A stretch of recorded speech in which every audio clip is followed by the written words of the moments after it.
Go ahead and get started. Thanks for joining us today, and welcome to TPC Training Systems webinar, Arc Flash Analysis and NFPA 70E Compliance, Going Beyond Labels. I'm very happy to have you with us here today. We're going to spend about 45 minutes talking to you, and we'll spend a little extra time at the end taking questions. So let me start out and get right into the agenda, and then I'll go over a couple of housekeeping items before we turn things over to our expert panelists. First of all, I'm going to give you a short introduction, just tell us a little bit about who we are and why we're here today. We're going to spend most of the time in the content around NFPA itself. So we're going to talk through the standards for arc flash analysis. We'll talk about the actual content of arc flash analysis in a facility, what's in the analysis and how does the facility use it. And then we'll talk about how to go beyond arc flash analysis in a new way that maximizes its usage to promote better outcomes. And then we'll be sure to leave plenty of time for Q&A. A couple quick housekeeping items. As I said, we're going to take questions at the end, so you can ask them at any time, but we'll answer them at the end of the broadcast. And so the way you'll do that is by submitting your questions through the webinar interface itself. If you look about midway down in that tool set, you see a little tab labeled questions. You submit your question through that. We'll answer as many as possible at the end. And we are displaying an email address on the screen that you can use to submit questions at any time to us directly. So if we're not able to get to your questions in the context of the broadcast, or if you think of some afterwards, you can use that email address to contact us directly. Okay, let me start out giving you just a little bit of background on who we are as a company. We know we've got a real mix of folks on the webinar today.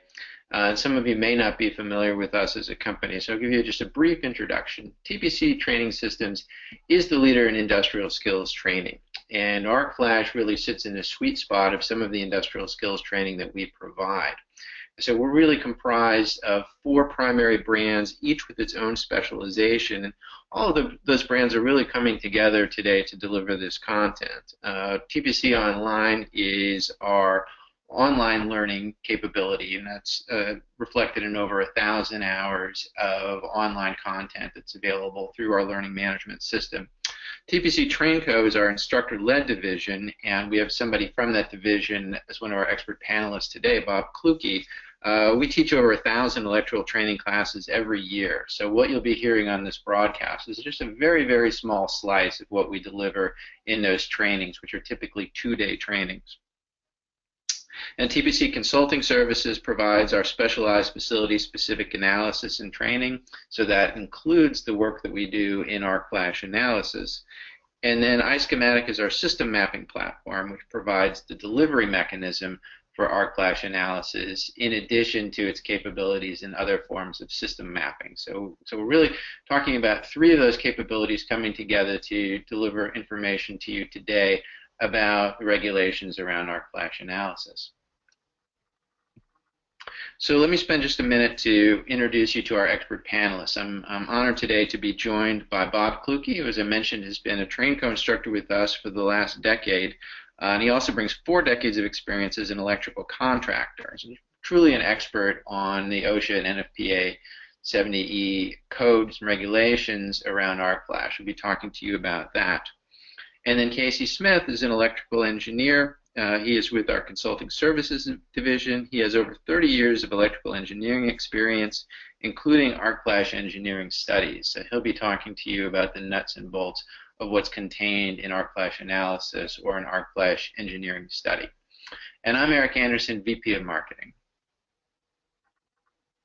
Okay, we're going to actually start it out today with a very quick poll, I think, which will provide you with some interesting feedback on how others in your peer group are using arc flash analysis or not using it. And we'll actually ask our panelists to comment on the answer to that poll question at the end of the session. So if you'll bear with me just a moment, I'm gonna propagate that poll question and give you just a second to answer it. Simple question: has an arc flash study previously been conducted at your facility?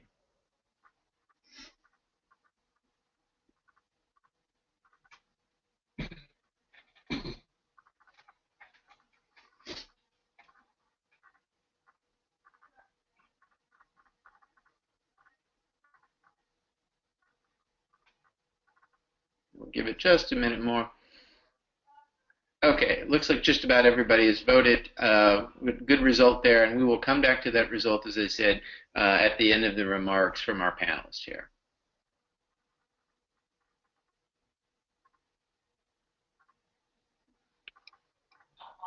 Okay, I'm going to turn this over first to Bob Kluke, and he's going to talk to you about the NFPA and OSHA standards for arc flash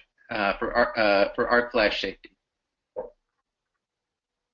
Thank you so much, Eric, for organizing this very valuable seminar. I'd like to say hello to everyone and thank you for your time today.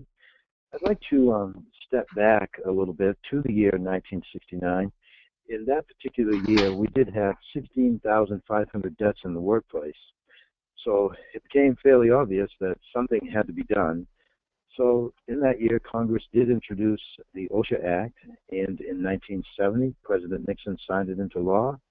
And in 1971, the agency was actually created. And that agency, of course, its goal is to keep workers safe in the workplace. And anytime in this webinar we are talking about OSHA, we have to understand that is federal law. But those federal laws are written for all workers. So they might lack a few specifics that we might need. They might be a little bit vague. To keep everybody compliant, the National Fire Protection Association does develop very detailed standards based on that federal law. So that's where NFPA 70E comes in. It is a federally recognized standard, and it is based on OSHA's 1910 Subpart S. So if we need assistance in complying with federal law, 70E is the standard for electrical safety in the workplace. So now let's take a look at an actual federal law that we might see. So here is a code of federal regulation. It comes from 1910.132D2, and it states that the employer shall. So immediately we understand that that is mandatory language, but they have to verify, the employer has to verify through a written certification that a hazard assessment has been performed. And so pretty vague wording. They don't give us many details there, but it does not indicate a process to be used, doesn't give us any parameters. So how do we accomplish this? Well, let's continue with another Code of Federal Regulation from OSHA 1910 and the general industry rules to see if we can get a little bit more information. So this federal law tells us that if we did determine that hazards are present, which necessitate the use of PPE, then the employer shall select and have each employee use the appropriate PPE, communicate their decision, and select the personal protective equipment that does fit. But again, we need some specific information on how to comply with this.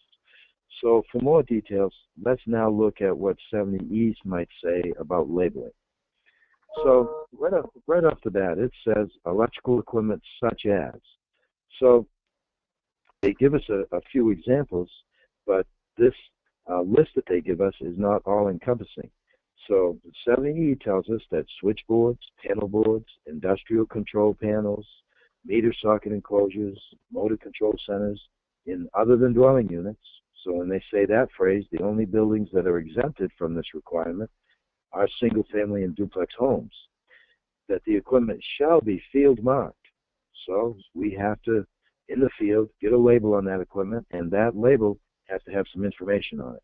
It has to be marked with the voltage.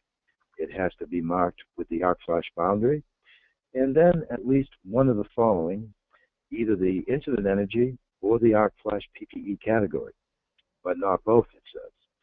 So there's a lot of labels out there that currently have both the incident energy and the PPE category on that label, but the 2015 70E clarified it completely that we have to choose one of two methods to generate this label, and we can't mix and match those two methods. One method would give us the incident energy, the other method would give us the PPE category, but they cannot be on the same label, so we have to choose one method and stick with it.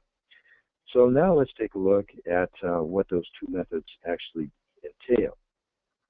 So choice number one is the incident energy analysis method, and that is the preferred method. When the NFPA does give us choices, they always list their preferred method as choice number one. And this one actually provides us with a specific amount of energy at a distance from the equipment. So we're going to know how many calories per centimeter squared that is predicted there, usually at 18 inches. And then we can make sure that our PPE is rated greater than that energy that we predict at that distance away from that equipment. And Annex H helps us with picking out that personal protective equipment based on the prediction that our engineering team would give at that point. Method number 2 is sort of a generic method that provides a range of incident energy and the associated personal protective equipment for that category of equipment. And here you have to satisfy a couple parameters. You have to be able to utilize that method. Those parameters being the clearing time of the overcurrent device and also the available short circuit current present at that equipment. So that being said, Casey Smith, our professional engineer, will give us more information on the most used method, the incident energy analysis method. So I'll turn this back to Eric for a second. Yeah, thank you, Bob. This is great information. And now I'm going to turn it over to Casey, and he's going to walk through the actual components of arc flash analysis and get into some detail about what the reporting will actually contain. Okay, thank you, Bob and Eric. Before we answer this question at the top of this slide, what is arc flash analysis? As Bob kind of alluded, I think of OSHA as the what, the OSHA regulations as the what, and the NFPA 70E as the how to achieve what OSHA mandates. And for us to do the engineering studies that are required, first we've got to do some data collection from you. And usually we like that to be in the form of drawings, and that would be one-line diagrams, panel schedules, power plans for your facility. And also, if you've got some specialized equipment or some equipment for which the information is not on the drawings, maybe O&M manuals or installation manuals or something like that. Then, once we look through that and see if we can put it all together to build the model of your power distribution system, that usually generates some questions, and usually there are some bits of information that are missing from those documents. So we need to make a field trip to your site, and that's when you would see us wandering around, taking notes and photographs mostly. Now, occasionally we have to open something that's energized to get some information on something inside that equipment that's not indicated on your drawings. That might be installation type on cables. It might be information on fuses that are, say, inside a safety switch. And it's just not available anywhere else but to actually look at it. And it is important that we get the right manufacturer and the right class of fuse and all of those kinds of things. So anyway, once we've collected all that data, we do data entry into our software.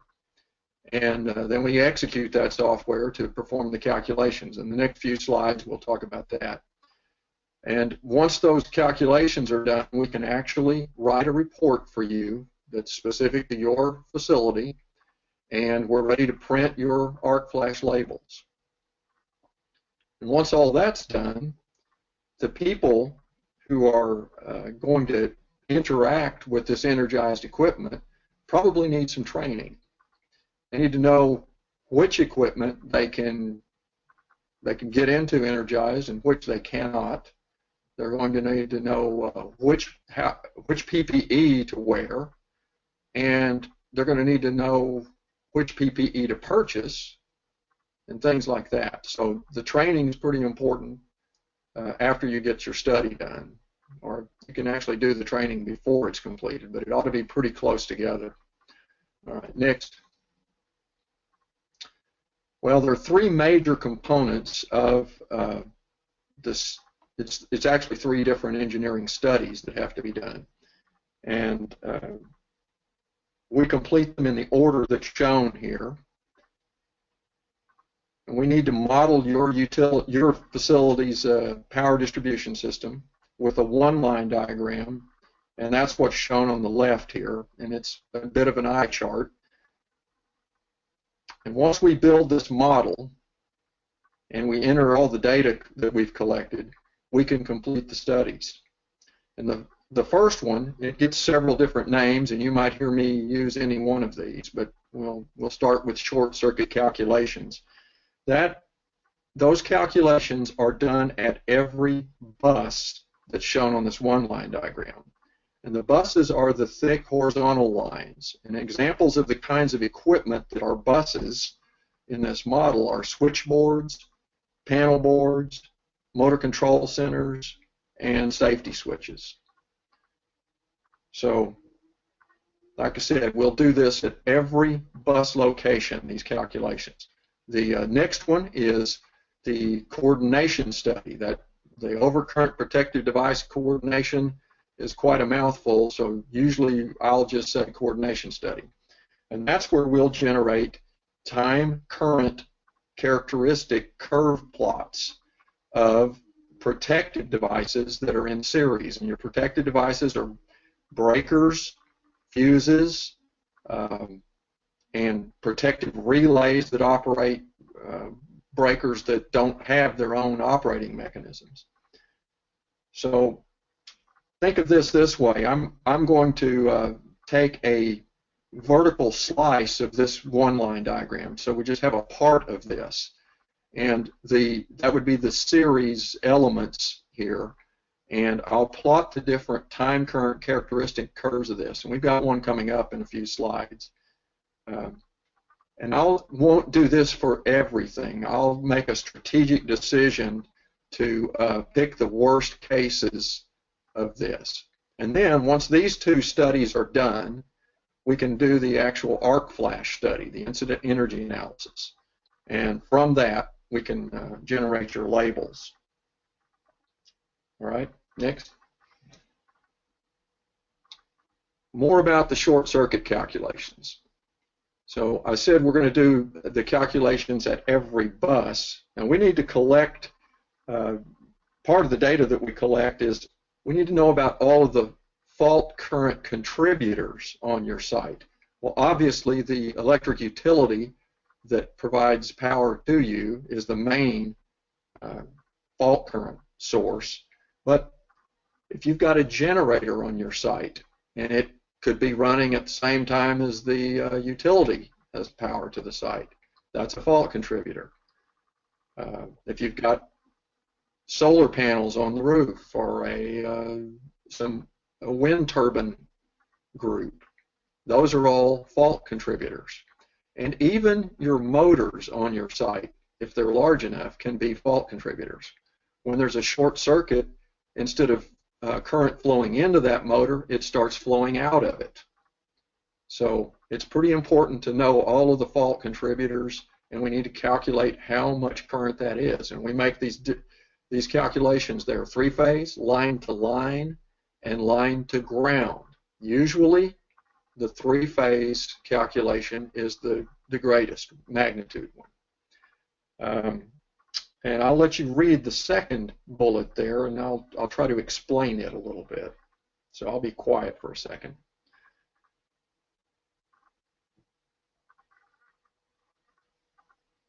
Okay, to think of that second bullet item a little different way, suppose you are installing two 225 amp new panel boards, and they look similar when they arrive at your facility. And the available fault current at the location for one of these new panel boards is, let's say, 15,000 amperes. And the available fault current at the other location, where the other one's intended to be installed, is, say, 50,000. So over 3 times as much fault current. Well, we need to be very mindful of which panel board we install in which location, unless both of them have interrupting ratings of the equipment inside them that's greater than 50,000 amps. So let me explain to you why that's important. The interrupting rating needs to be greater than the available fault current that we calculate at each location. So If you don't have that, you could have catastrophic destruction of some of your electrical equipment. You could have a fire. You could have injuries and possibly even death. So if we do these calculations and we discover that some of your equipment doesn't have high enough interrupting ratings, you're probably not going to be able to lower the fault current in most cases. It is what it is. So you're going to have to change equipment out. When you think about your facility, it's going to require downtime and expenditure of capital to change that equipment. So it's a pretty big deal. All right, next. Well, these are the time current characteristic curves on a plot here. And explain a little bit about this. They're normally plotted with a partial one-line diagram, and they're plotted on a log-log graph here. They used to be done on tracing paper or onion skin type paper. And the x-axis, the horizontal axis, is where we have current in amperes, and the y-axis is where we have time in seconds. All right? And in general, these curves should not be crossing one another. That is not coordination if they cross. And you can see here, there's lots of overlap and crossing. So I'm going to explain to you why that's that way. These, these are circuit breakers kind of in the middle of this, all the colored broad curves. And the one to the right, that's the purple color, is a fuse. So it's shaped a little differently from the circuit breakers. And these happen to be molded case circuit breakers, or thermomagnetic circuit breakers is the other name for them. And this is probably what you have in your house. But they're used everywhere. They're also in commercial and industrial installations. And they're usually lower rated and smaller breakers compared to some of the big ones that we could have at an industrial site. But they're not adjustable usually. And that means that you may not be able to achieve coordination.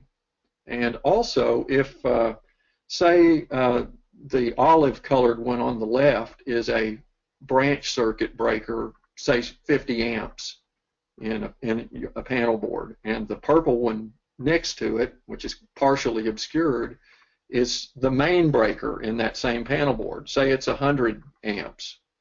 Well, you may not be able to separate them. They're just too close together in ratings. So anyway, the way this works is, for a given location on your one-line diagram, suppose you have a short circuit. And if we go across the x-axis to say, well, it'd be maybe 40 or 50, then you'd go up until you hit one of these curves for a circuit breaker. And you could see how long it would take at that current for that breaker to operate. Well, since, let's say we go to a little bit higher current, say 100 amps, which is be under that olive breaker, the first number that you can see there. Well, actually, there are at least 3 breakers there. The olive one, the purple one behind it, and then the red and white striped candy cane one. So any one of those 3 breakers could trip, and maybe all 3 of them. So that's why it's a problem. You end up interrupting service to a lot more equipment than you would prefer. You would prefer only that's affected by the short circuit be interrupted. So that's what coordination has to do with. And well, you see the second bullet there. We can, if possible, we can maybe revise your trip settings. And in that case, I would make an existing plot and a revised one, in essence doubling my workload. But the revised trip settings might allow for coordination. Anyway, let's go to the next one. So, as I've said, we're going to do this for devices that are in series, and this particular plot is for phase curves. If you've got ground fault devices at your facility, that is a different plot because those curves look a little differently, but that's a totally separate set of plots, and we would again do existing and revised if that was necessary. But overall, I want you to think about coordination this way. It's time separation, so there would be some white paper between the colored curves, and that's coordination, and that translates into reliability. And let me give you an example of what that reliability would be. It means a minimum amount of the equipment is actually affected, or service is interrupted to a minimum amount of equipment. And an example would be, let's say you're at home and you have a hot tub and you've got a 120 volt stereo boom box plugged in on your deck, and it falls in to your hot tub. Well, that could be a disaster. But ideally, only that circuit, and it should be plugged into a GFCI circuit, by the way, but only that circuit should trip when that boom box falls in to the hot tub. Miscoordination or non-coordination or uncoordination would be your entire house. The main breaker for your entire house trips. Or even worse, your entire neighborhood's in the dark because a stereo fell into your hot tub.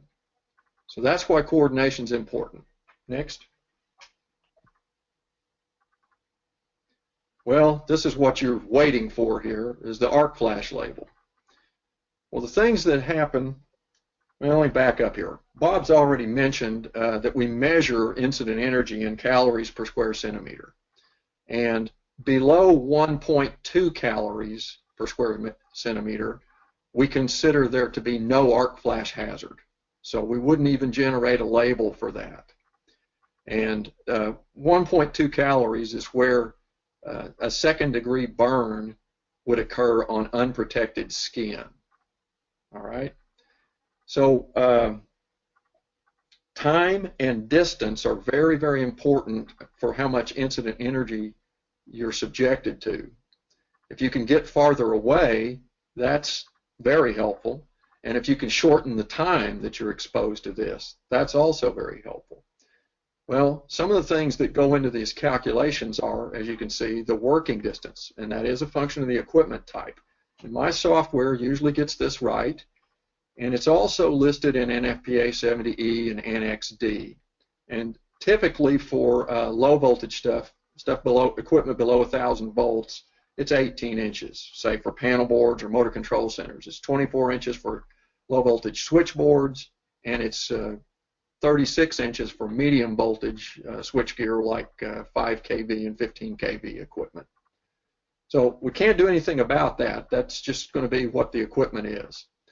The fault clearing time, we may be able to do something about when we look at the mitigation later on. We probably can't do much about the magnitude of the arcing fault. That's going to be a function of what the fault current is, or the fault current, and it's usually less than the fault current, initially at least.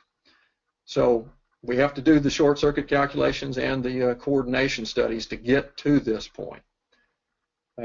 Now, in the past, and Bob mentioned the 2015 edition had some changes of NFPA 70E, had some changes to it.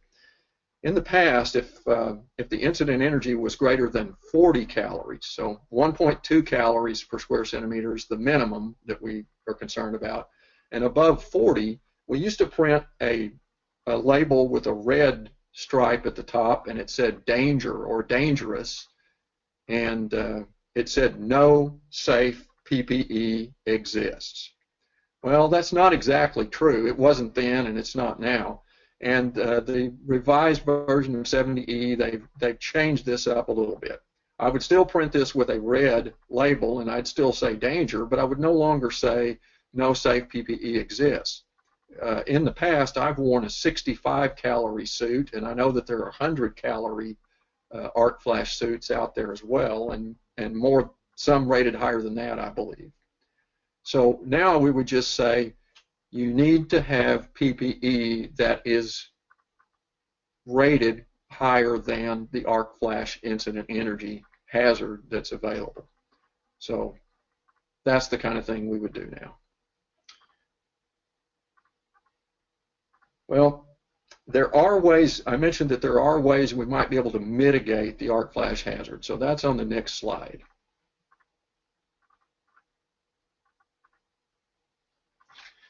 Suppose we've done the study for you, and you get your report, and you go, wow, we've got several locations on our site that we need to be able to work in, and the incident energy is just too high. The hazard is just too great. Well, there might be some things we can do, and this is a list of some of them, and this is a mixture of old school and new technology. It may be to mitigate the hazard, to lower the arc flash incident energy, just by changing the trips settings that we saw on the coordination study. Well, that would typically be lowering the time for your upstream devices, which is probably going to ruin the coordination. So in essence, to do that, you're going to sacrifice coordination and reliability to increase the safety by lowering the incident energy. So that may not be the best solution. Now, next thing is you might put current limiting fuses in. Well, they're not a magic bullet because, as I said before, sometimes the arc flash incident energy, at least it starts out quite a bit lower than the maximum fault current that we've calculated. So it may not be if you have an arc flash, it may not be high enough energy to get into the current limiting range of the fuse to make it operate quickly. So may not help you much. The next one, this maintenance switch setting, that's new technology, relatively new. So when you were buying new equipment, especially switchboards and switch gear that have adjustable trip settings on breakers, you can get those with a maintenance setting that will temporarily allow you to reduce the incident energy there by reducing the time or reducing the current before the protective device would operate. And the problem with that is, and I've seen it in firsthand, where people got in there, did their work with the maintenance setting on, and put their tools away and left without switching it back to the normal setting. So they've sacrificed some reliability there because of a lack of diligence. Now the next one is some very new technology. It's a arc flash optical relay. These are inside your electrical equipment, usually in switchgear, switchboards, that and it's fiber optic, and it works at the speed of light, and very rapid, can greatly reduce the hazard. Now the next two and the last bullet are old school. The two types of differential relaying that have been around a long time are transformer differential and bus differential. And basically what you do is it's a logic engine. This system will measure the current going into a bus and all the current going out of the bus, and they should be equal. If suddenly the current going in goes up and there's not a corresponding increase in the current going out that's measured, then we know we must have a fault somewhere, and we're leaking a lot of current. And these differential relaying usually operates extremely rapidly, very effective. The zone selective interlocking is a little more complicated. It's been around a while as well, and this is where they put wiring and a logic scheme inside a piece of equipment. It's again usually at the switchboard or switchgear level, and this may be where two breakers that are in series, say a main breaker that's, we'll use 1200 amps as an example, and a feeder breaker that's one of several feeder breakers, and let's say it's rated 600 amps. But let's say they don't coordinate. Their curves, their characteristic curves overlap. Well, if there's a fault downstream of the 600 amp breaker and the main, the 1200 amp main also sees that fault current and it's in its operating range, it will, in essence, talk to the feeder breaker and say, look, I'm seeing fault on your line and I should be tripping here, but I'm going to wait and leave you the opportunity to interrupt this fault first, and so I don't interrupt all of your neighbors. So that the problem with zone selective interlocking that I've always seen is it doesn't get either maintained properly or it never gets installed properly. But anyway, any of these methods can reduce your arc flash hazard. And you see the possible consequences below. Let me tell you, if you're buying new equipment, I recommend that you consider getting some of this technology at the time of purchase. It'll never be any less expensive to install than at that time. And if you get in a cost reduction situation, try to fight for the one that actually will do the best for you. Anyway, that's all I have to say about this. So I'm going to turn it back over to Eric. Thanks very much, Casey. And it was great information there about the contents of the arc flash study itself. And you notice that Casey emphasized the importance of the label as the ultimate deliverable for the arc flash analysis. And we've called our webinar Going Beyond Labels because we've identified an opportunity for our customers to go beyond just the use of static labels in the facility to make sure that the information in their analysis stays up to date and that it becomes more accessible and more usable by workers who are actually engaged with electrical energized equipment. So that's where I'm going to turn it back over to Bob and have him talk you through exactly how we do that. Thank you so much, Eric, and great job, Casey. That was a lot of technical information that Casey gave us. So what generally happens with all this information that Casey generates? Probably goes into a notebook, sits on a shelf, collects dust. We probably don't go into that notebook all that much. So wouldn't it be a lot more user-friendly if we could provide that information to you right at your fingertips? Imagine having a touchpad, whether it's a notebook or whatever, that could bring up the arc flash label for you. Or maybe a picture of a coworker wearing the proper personal protective equipment for that machine. Or maybe we bring up your lockout tagout procedure for that piece of equipment. Really, whatever information that's important for you, we can now have it at your immediate disposal, even put the owner's manual on there. So let's take a closer look at our platform.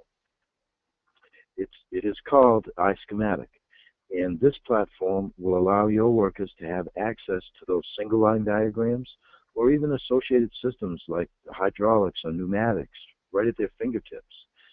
Let's face it, the younger generation, they grew up with some type of tablet in their hand, so if new equipment is installed, this iSchematic is updatable immediately. It is mobile, it's interactive, and let's take a little bit more look at some of the capabilities of this iSchematic platform. So iSchematic provides a complete picture of a facility's electrical system. If you're concerned about protecting your workers, this platform takes all the guesswork out of it. Your workers will get the total picture of the hazards and the method needed to control those hazards. So now let's take a look at some of the advantages we have of iSchematic. Our platform can be accessed on mobile phones and tablets. You can see from this slide that we can store your analysis locally so that connectivity is not required.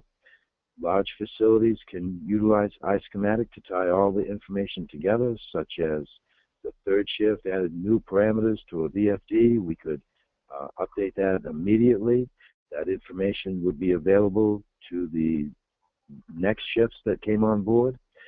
The first shift would not have to guess what the new parameters are now. And being in the electrical world for 40 years, I really want to take a look at this next slide because it kind of excites me a little bit. I can access any disconnect in your facility, and observe that if there's 3 different fuses there that have been installed, which fuse is correct, if any of them are correct. I can touch my touchpad and the correct fuse would be shown, including the interrupting rating that Casey talked about, whether it's low peak sensing. I could also put on this platform the ordering information, how many do we have in inventory. Everything I need to make that system correct could be at their fingertips. So let's take a look at how adaptable iSchematic is. And as my distribution system evolves, I can reflect and document these changes instantly. TPC training systems can assist by taking pictures, uploading your new information, guaranteeing that accuracy. If the change does impact your arc flash analysis, we can review what that impact is and provide you with the new information without having to commission a new incident energy analysis. Finally, I'm sure that some of you have outside contractors that are vital to your organization. So being an outside contractor myself for a number of years, I know this platform can be invaluable. An outside contractor enters your facility, they can be handed this notepad, review your safety procedures at your plant, see detailed pictures of the equipment they're going to be working on, bring up any specifications they need. The more information you can provide to that outside contractor, the better that process is going to be. So now I'd like to turn it back to Eric, and he's going to wrap this webinar up for us. So thank you so much. Thanks so much, Bob. Yeah, just a little bit of wrap up here, and then we'll also propagate the answers to the poll question, or the answer to the poll question, and we'll do a little bit of Q&A. We've had a handful of questions come in that I think that the audience will find interesting. A simple message here: we're here to help, and there are a number of ways that we can help you, and provided an email address for you to contact us. If you simply have questions about what you've heard today about NFPA 70E regulations or about arc flash analysis itself, you can reach out to us. We'd be happy to provide you with a demo of arc flash analysis on the iSchematic platform. I think that demo really brings it to life because then you can truly see the interactivity in a way that we're not able to show on a webinar. We can produce a quote for you very easily. We have a simple tool that you can use to gather the information that we need in order to produce a quote. We can provide information on our courses. So as I mentioned, we're offering over 1,000 electrical courses all over the country every year. Chances are we've got one near you. So we'll provide you some information on those local courses, or we can conduct it at your facility. We call our on-site training. And lastly, if you'd like information on electrical safety online courses through TPC Online, happy to provide you with that as well. So let me quickly propagate the poll answer, and then we'll do a little bit of Q&A. So 66%, so fully 2/3 of our participants today said that they've had an arc flash study previously conducted at their facility. Casey, does this ring true with you in terms of the rate at which most companies have this done? That's pretty close to what we've seen in the past. It looks a little higher, though, than what we've seen in the past. But that does demonstrate to me that there's a great need for this. And it's not just a suggestion. It's an OSHA requirement. That's right. Okay, thanks very much. And actually, that question is a good, or that poll answer is a good segue into the first question from our participants. Coming from Josh, the question is: I noticed on the arc flash warning label it stated a date of analysis. Does the analysis expire? If so, how frequently do the labels need to be checked and replaced? Casey, that's clearly one for you. Oh, that's a great question, Josh. What NFPA 70E says is that you're supposed to review your facility every 5 years to see whether your old study needs to be redone. If things haven't changed in your facility very much, you don't have to redo it. Now, you're not given 5 years if you make a major change. If you look at that and you've added some new equipment and it's made a pretty significant change to any one of the parameters, the fault current or the incident energy or anything, you need to have a study redone, and you don't need to wait 5 years. And the thing about putting the dates on the labels is it does give somebody an idea of how long it's been if they don't have access to that 3-ring binder that's locked away in somebody's file cabinet. Great. And then I have a question here that I think is pertinent for Bob. That is, if your facility is using the table method in NFPA 70E to label equipment, do we still need to have an arc flash study done? So if they're using the table method, do they need the arc flash study? So the table method is very generic. That is one of the 2 methods that they do allow us to use. If all the parameters can be satisfied for that table method, and we have generated our labels using that, and all the parameters have been satisfied, then the table method is fine, and it can be used. Originally, if we go back to 2004, the technical committee felt that the table method was sort of a method that might be used until we get an actual analysis done. So the analysis is so much more specific to be able to protect our workers. And when I saw that poll question, I said to myself, well, 66% of these people have had their analysis done, but I wonder how many actually might have it on a platform that can be accessed so easily, like our iSchematic platform. So if you do have an existing arc flash analysis, very easily we can incorporate that into iSchematic for you. So as far as the question goes, if all the parameters are satisfied, then the table method is fine, and you would not need that specific analysis done, but it is suggested by the technical committee that that is probably the preferred method. Great. And now a question for Casey. How long is the process for getting arc flash analysis done on a site? Well, the answer is it depends. It depends on the size of your site and how long it takes. Well, not only the size of your site, but how complete the data we get from you initially is. If we have to go collect a lot of it, that's time consuming. Anyway, it's hard to estimate it without actually looking at your site. I'd say a minimum is probably a couple of weeks for a very small office building. Maybe we could do it faster than that if we were under duress. Great, that's helpful. And then I have a question from John, and he asks, is your software compatible with SKM software? Well, SKM is the software that we use, and iSchematic is compatible with that, if that's the question. Great, yes, and so that's a help to anyone who's had that analysis done, and that's a question that comes up for us frequently. Can we take existing arc flash analysis and put it on the iSchematic platform? And indeed, we can get that done. And it looks like we've got time for one more question, and I'll make this one for Bob as it concerns the NFPA standard. How often is the standard updated, and what is the latest version?